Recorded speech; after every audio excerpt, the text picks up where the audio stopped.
Dollars. Dr. Williams back for the Chapter 7 lecture, this is going to be part 1 of 2. I'm going to take the chapter in reverse order, and I'm going to talk about search engine optimization, pay-per-click, those concepts. Why should we busy ourselves with learning a bit about search? Well, search is the most popular thing done on the internet. Search and email typically rank 1 and 2. Internet activities across all platforms.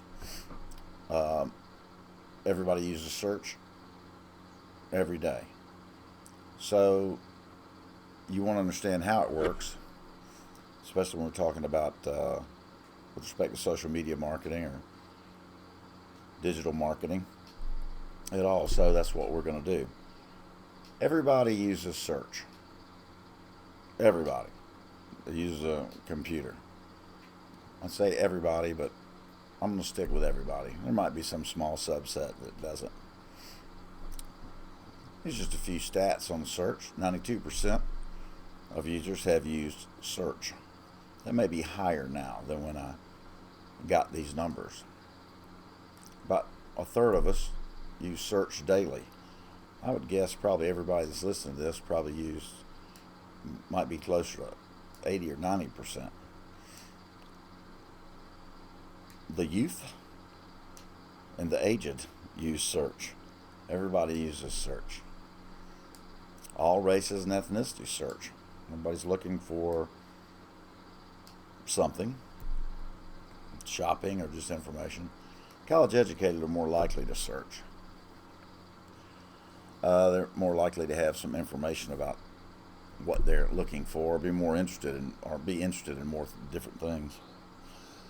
And people search for just about everything, from appliances to the Battle of Hastings in 1066 or whatever. So most consumers and business-to-business customers use search. Organic search is free, in quotes. And if our results as marketers turn up organically, that means we didn't pay for them to be put in front of consumers. So we're going to come back to that concept in a little bit. And people are looking for your product or service. What does that mean? Well, if your product or service, let's say, I know I've used landscaping before, but let's say a moving service, people are going to be looking for that,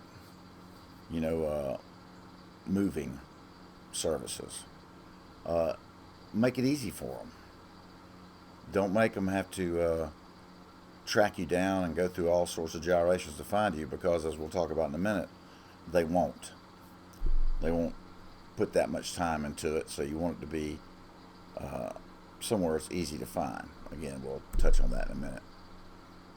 Marketers use search for all kinds of stuff. To drive traffic to sites where they want to drive it. Generate leads, right? Get information from people so they can follow up with you. Branding, right, by including the brand and a meta tag where it shows up on the in your URL bar when you're searching. Online sales, these are kind of commonsensical, but so let's look and see what kind of action we're getting at this very moment on the internet. So right now, you can see the number of people that are on the internet and what they're doing. If you see Google searches, that's a big number. I've just highlighted that. Tweets, not as many. But you can see that people are searching. They're on the internet, right? And they are searching like crazy. So they're out there looking for things, and we're going to make it easy on them to find us because they're active. So what kinds of search do we have? We have directory listings and search engine marketing, SEM. Now, when we optimize our business for search so that people are more prone to find us, that's called, we're optimizing search or SEO. And that's going to result in a natural or organic search. Somebody searches for, whatever, moving services, North Georgia. We want to come up in that. And if we do it right, without paying any money, we can do that. Or we can help it. Or we can pay. We can pay Google or Bing or other firms to get our search results higher in the list where people are going to be looking. And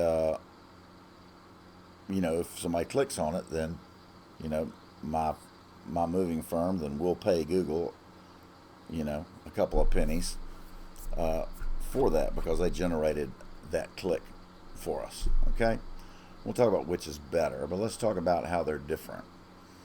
So if we look at the advantages of organic search, lower cost, you can see is an advantage. More return traffic. Disadvantages, you have to work on it a while. It's not immediate. As opposed to pay-per-click, we get immediate results. Or way more, or a lot more immediate than organic search, where we're trying to build up our information in the different algorithms. Paid search can be expensive, but you can tweak it and change it depending on what people are searching for, on the fly. And you might get a lot of clicks that what they call unqualified clicks, or just people. Sometimes I've gotten mad at companies before, and until my anger wore off, I would, anytime I saw an ad of theirs that I saw was pay-per-click, I'd just click on it to cost them, a penny. I did it with an airline one time for about a year. Whenever I saw ads for them, I clicked on them, even though I wasn't interested, just to do it. So those are some of the advantages and disadvantages of each. Which is better? We're going to talk about that in a minute. So here's some things to think about when you're talking about organic search. Keywords. Okay, words or phrases that you think people are going to be looking for when they're searching for your company. It may not be just one or one set of one. It may be a bunch of different words. Maybe some of them are more important to you than others.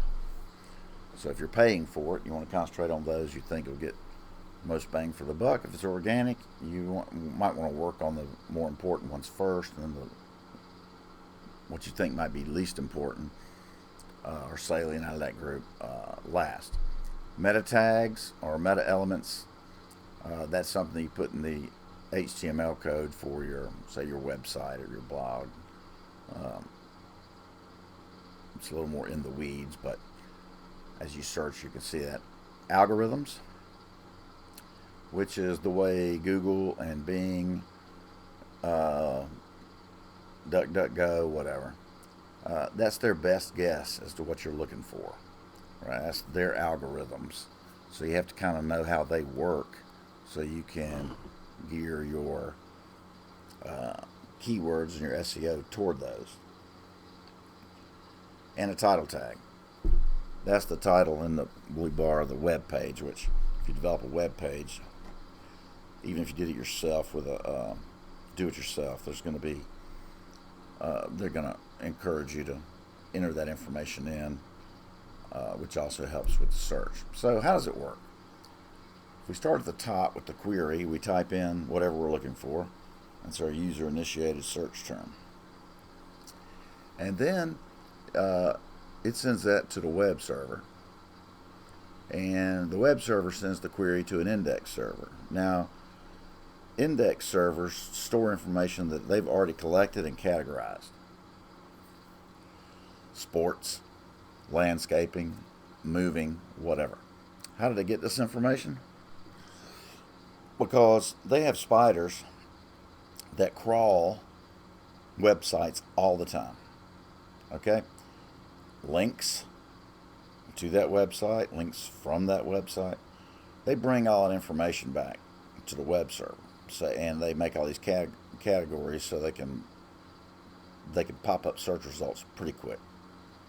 They pass that on to the document server you see in the picture, and then the document server retrieves the images or whatever you're looking for, and you get a result. Right, so you get a search engine results page, and it has something. It has on there what you're looking for. Let's say you're looking for a Chick-fil-A in Dunwoody, Georgia, where you're gonna get some.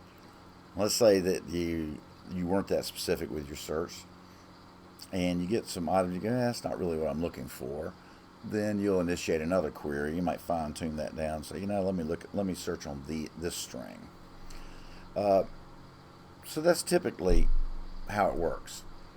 Now, when these spiders crawl websites, what do they see? They don't see the formatting of it and the pictures too much. They're just looking. For example, this is the text that a spider might collect from an ESPN page. You see, it's for simplistic purposes here. Let's just say it's words. They collect a bunch of words, which they categorize. You've all seen word clouds. So they look for keyword density. In other words, what's mentioned the most. So you would want to mention on your web page, so when the spiders crawl it, you would want to mention the most important thing or some important things that you consider that you would like to be have your web page categorized under. So in this example, it's ESPN, so they use their brand. They want their brand, to be in there, obviously. So they had 19 mentions of ESPN, 8 of NFL, and then sports, just general sports, 1%. So as you're designing and writing your web pages, you want to make sure that, or your sites, you want to make sure that whatever you think, what you want people to pull from that is, appears higher versus lower in a density word cloud for your site. Now, this is a picture. Obviously, you can see Google at the top, or an image. And just look at it for a minute and think about, what do you think that is? This is a asynchronous presentation, so I'm going to give you a minute to think about it. You can't really see what's on this search page, but we have colors and X's and things. This is a visual representation of what's called in the search arena as the golden triangle. Well, what does that mean? Because this is a heat map. If you can just imagine, people are wearing a set of glasses. Maybe they don't have lenses on them, and they have pointers on them. And Google says, just search around on the internet. Take an hour and do whatever you want to do. And wherever people look the most, it marked it. And the hotter the area, the more eyeballs went to that area. The cooler the area, the fewer eyeballs went to that area. Okay? And they have termed that the golden triangle. So you can see in the second paragraph, it says that people focus on top organic results that fall into the triangle at the top left corner of the screen. So you want to get as close to the triangle as possible. the results for your company when somebody does a Google search. You also want your most important and salient information, let's say on your website or your e-commerce site or your blog site or whatever you have. You also want that to fall into that golden triangle, because that's where the eyeballs go first. Top left and in that triangle. Okay? So in the old, I say in the old days, but it's even that way now, but when newspapers were sold, many newspapers were sold out of newspaper machines. You put a quarter in and pull the cover down and grab a newspaper. They would display a paper in the display window of the paper machine, and it was folded in half. So what was showing was the above the fold section. In other words, if you folded the Atlanta Journal-Constitution in half, above the fold is where they try to put the catchy headlines and the biggest story, and in that concept has rolled over into internet, digital marketing, search, talk.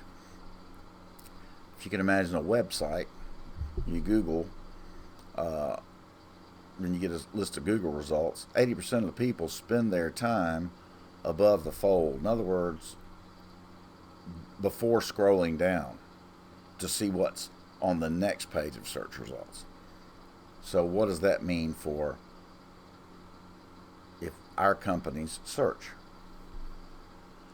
Well, that's where we want our results to be. You know, if you Google, airplane flights plus Atlanta, Georgia, Delta wants to be above the fold in the search results. That's our goal, because not many people scroll down to the next screen of search results. And on a web page, they're generally not going to scroll down for the next screen of information you have on the site for a Target or Walmart or anything. So let's talk about a search. Let's say that we search for pink purses. All right, we just type in pink purses. The top results are going to be paid search. All right, those are people, Zappos, this example, paid for that ad. Some people may click on it. A lot of people, and you may find this about yourself, you dismiss those because you know somebody paid to have that put up there. Below that are going to be the organic search results. So you can see we've got Amazon, 3 stores for a certain one, buy.com. We've got Handbag Heaven, Purse Boutique. You get it. So in that golden triangle, we're going to have the paid search and then our first organic searches. There may be more paid search than just one. This example is just one. Could be 2 or 3. And on the right hand side, you'll see that's the paid search. Those are people, if you click on one of those, it's going to charge Nordstrom for having that MZ Wallace Jane nylon handbag bright pink for $229. They're going to pay Google, a couple pennies or whatever they've arrived at for that ad. You can also notice that's outside of the golden triangle there. So they get some action, but where we would ideally like to be, you would like to have to not pay a nickel and be in the top position in the organic searches. But that's the reason that you get these designed like this on a search is because it's structured that way. So for your own business, you want to know that so that you can work to be as high as you can on the search or above the fold, because see, most people are going to click on one of these and not scroll down to see what's down below on the next screen. So Google dominates the search, and this chart from 2011, Google's got 65% of the action. You see Yahoo at 16%, Microsoft at 14.4%. They got Ask and AOL. So in 2011, Google had 65.5 market share in search. So what about now? Google's got 88.1%, you can see in the top left. Bing, which is Microsoft, has 6%. Yahoo, DuckDuckGo, which I use frequently, not all the time, but I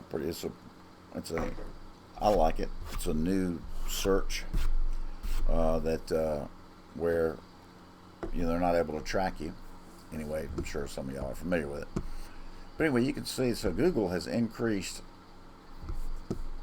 that's all platforms, 88%. Now, mobile search is very popular and big. Look at the Google number when we go to mobile search from your phone. 94%, but DuckDuckGo moves into the second place. Bing is down at number 4, Yahoo at number 3. Well, if we look at just desktop only, okay, now Bing is in the number 2 position. I want you to think about that for a minute. Why is Bing in the number 2 position on a desktop, but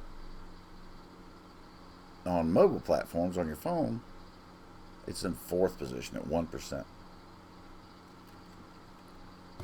I'm going to come back to that in a minute. Tell you why you shouldn't just concentrate on Google and ignore Bing and all the others. But anyway, so that's an update of where we are. They've gone from 65 to roughly 80%, no matter the platform. So how do you rank high in search engine optimization? Well, links, including links, inbound and outbound. It'd be great if somebody linked to your page and you gave them a link back if it pertained. And then content, keywords and density, where the words are on the site, headings, images and videos that have tags on them, so that if you have a video on there, let's say you have a pest control company, you put a video on there about Formosan termites, you want to make sure you tag that picture Formosan termites, because that'll come up in a search and that'll bring them to your site. URLs, descriptive and related. You notice the Walmart's URL for website is not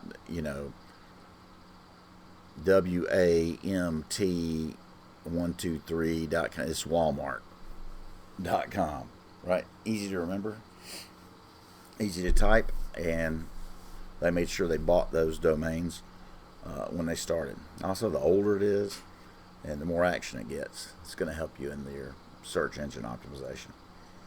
And then meta tags, keywords, title tags, all those things, they all work together to help you in your search engine performance. So organic search is influenced by a number of things, which we've just talked about, but we're going to continue to talk about. Most important being at the bottom of this pyramid is links. If your site, the CBS News links to your site, obviously you've got some kind of material on there. It's important and trusted and correct. Hopefully it is. Hopefully they're not linking to it because it's wrong and gross and viral for reasons you don't want it to be. But so we start with link building, and it moves up to past website traffic, how many people are clicking through and hitting your site, all the way up to web hosting, the least influence, because you can host it just about anywhere. And if you do the right things, you can still improve your search engine optimization and rank higher in the search. It doesn't matter. It may matter a little bit if you host it with Google versus web.com, where I host some things. But several different things influence, not just one thing. Although the most important is link building. And you see social media is second to least important. It's tough to integrate into your website, your social media, but it's hard to. Social media is not a big driver in that. So let's look at this site for the San Diego Zoo. Just based on what we've talked about thus far, or what have you known, do you think this site is optimized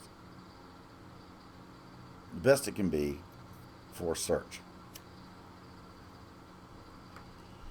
So if we go back to our concept of the golden triangle, a triangle at the top left, is there most important information in the golden triangle where eyeballs are going to go to?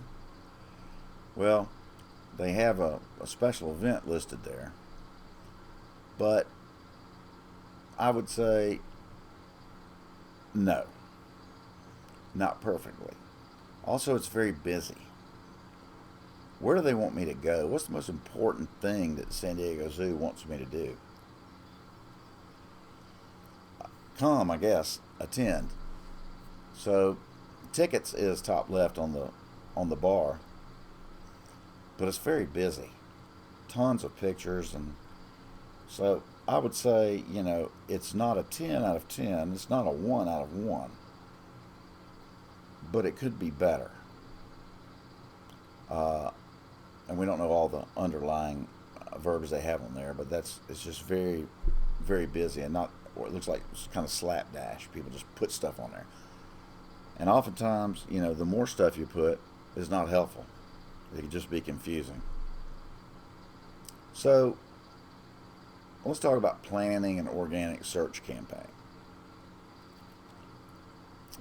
As in all things, we want to start with the target market. Who's our market? And then we want to find out, as far as whose problems can we solve with our good or service. Find out what they search for. Do a little keyword research. What might they search for our business? And then locate some keywords and phrases we think that the average person might look for when they were looking for that particular category of good or service. Design the site with those keywords in mind. We want to use them. We want to incorporate them in there. We might want to put them behind the scenes so they appear when spiders crawl our site. One step that a lot of people ignore is registering their site with a search engine. We're going to come to it in just a minute. They just expect it to be picked up. And we might want to implement a paid search if we're not getting the results that we want. Again, I mentioned earlier, which is better, organic or paid? And I showed you disadvantages and advantages of both, but they can both be helpful. So, what a lot of people do or don't do is they create a website or an e-commerce site or whatever it is, and then they just expect that they'll get crawled. Well, that may be the case. Okay? But one way to help that along is, and there are companies that you can pay to do this, to submit your site on a regular basis and different things, but you can do it yourself. And you can see this is Bing right here. Now, you may say, why? Why did I mention Bing? Why didn't I click on Google? Because Google has 80% of the action. But if you remember, when I just filtered the chart by desktop, Bing moved into, I believe, second place. Why is that? Think of it this way. The world is the world is full of all different levels of users, internet users. We have digital immigrants, people who are older, and digital natives, people who have always had a computer or access to one, or knew how to work it from kindergarten on. And then you got digital. Then you have digital immigrants who may have been in college in the 1980s when the first, PCs came about. But also, the most popular operating system in the world is Microsoft. And when people buy computers, and you buy a Microsoft operating system, it comes preloaded with what search engine? Bing, of course, the Microsoft system. So let's say, for example, your grandmother gets a computer. She's just going to click on internet, and Bing's what she's going to get. So you want to make sure that you're not only just registered with Google, you want to be registered with Bing, because it exists and people use it.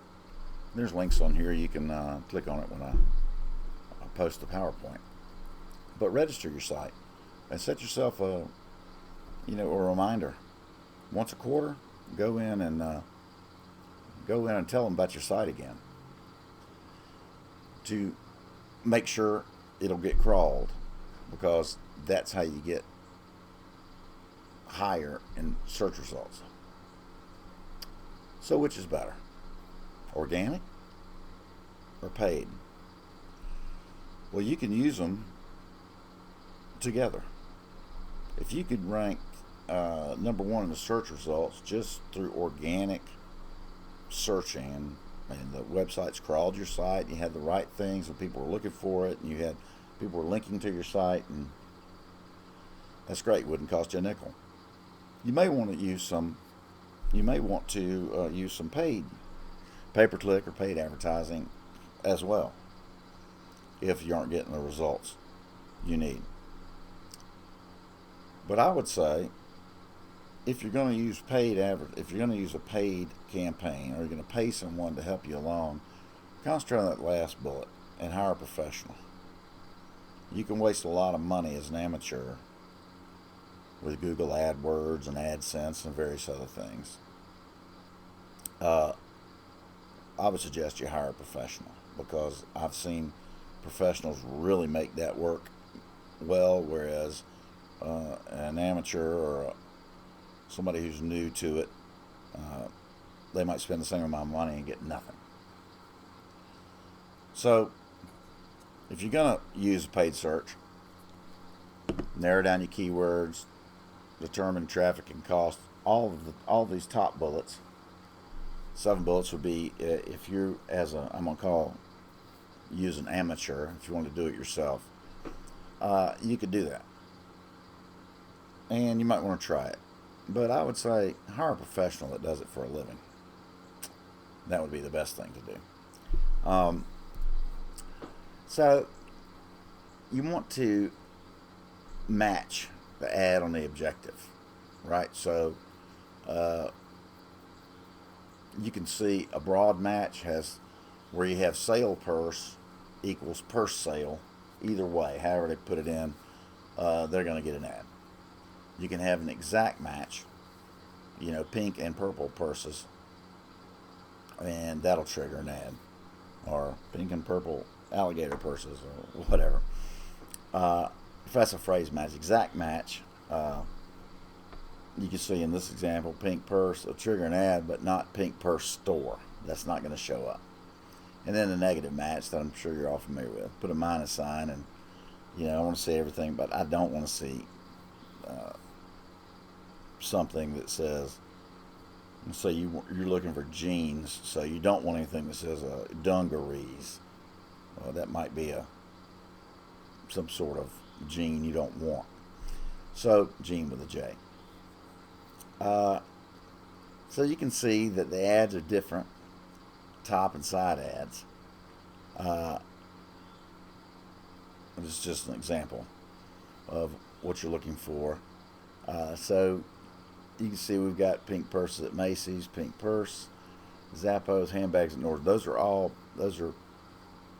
That's paid search. And then we've got ads, right? Those are paid. And then we've got the right side outside of the golden triangle, right? That has different items from our earlier search. It could change from minute to minute based on what people are buying, what keywords they're buying, as they're researching what people are looking for. See if you put the exact same search in 5 minutes apart using the same search engine, you might get different results. That's how iterative and quickly it responds. So, can you use social media to enhance your SEO? Yes, you can. It's not as powerful as the other things that we just got through talking about, but if you keep track of it and you monitor it and listen, if you have social media accounts and you've got an e-commerce website, let's say, or store, an online store, you can use it to drive traffic to your store if you do it right. And this kind of chart just gives you 3 ideas of how that should work. It's a little tougher to drive traffic using social media unless you're it's not impossible, but using algorithms and spiders and structuring your store, all the best way, knowing how it works behind the scenes is the best way to do it. And you can kind of expand on that with your social media presence, which brings us to the concept of the long tail. Now, what is that? So, I won't read this out loud, but here's the concept. Less of a need now to lump products and consumers into one-size-fits-all containers, right? So, this mentions in an area without the constraints of physical shelf space and other bottlenecks. In other words, if we're interested in beer, we don't have to go to a local grocery store and to see all the different types of beer that are available. We can do it online, and whereas, say, we have an upstart beer brand and we can't get any shelf space at Kroger or Walmart, we can get that virtual shelf space online. So, as an example, if let's say we Googled beer, it might look like this. The search results wouldn't look like this, but Busch, Miller Lite, Coors, Pabst, Heineken, those might be the first ones we get. But we see a ton of brands out in the tail that they don't sell the volume of beer that Busch and Miller Lite do, but they may sell in the millions of bottles of beer. So it's profitable, and people will buy it and are looking for it. So, as an example, suppose that we are in the camera business, okay? Digital cameras. Now, so a search result, if somebody enters in camera, is going to be a bunch of cameras. It could be a Polaroid type all the way to a high-end video camera, let's say. So if we're selling a Sony digital camera, those are the keywords we'd want to use.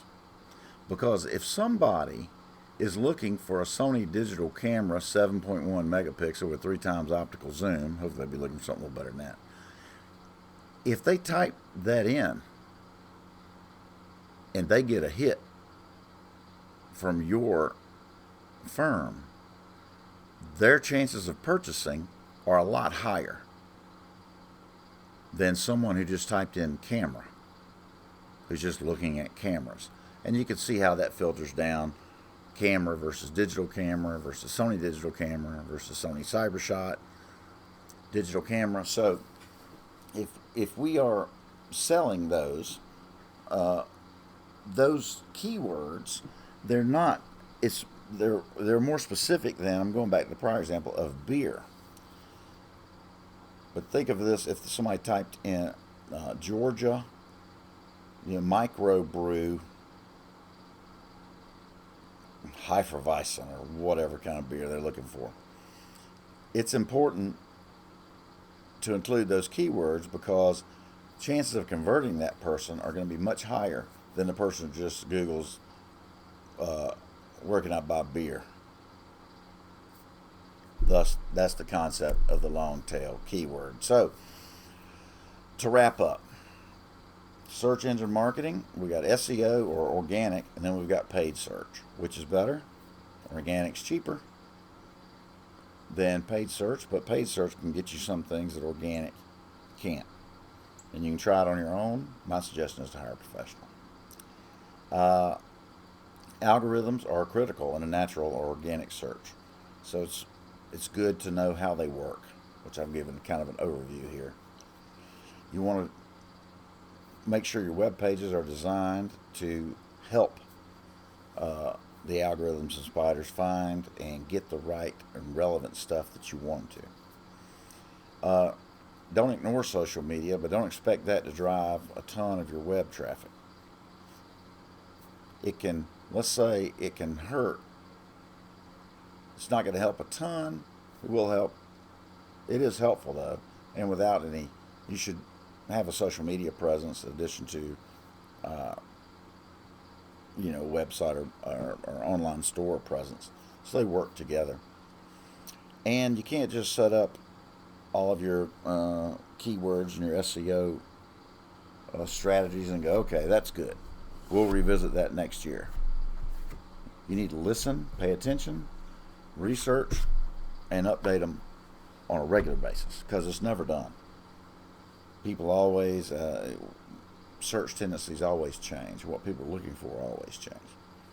And it's iterative. In other words, you have to go in, people change this and that and this. So it has to be search process, and maximizing your organic search and helping your paid search is an ongoing thing if you want to be really successful at it. All right. So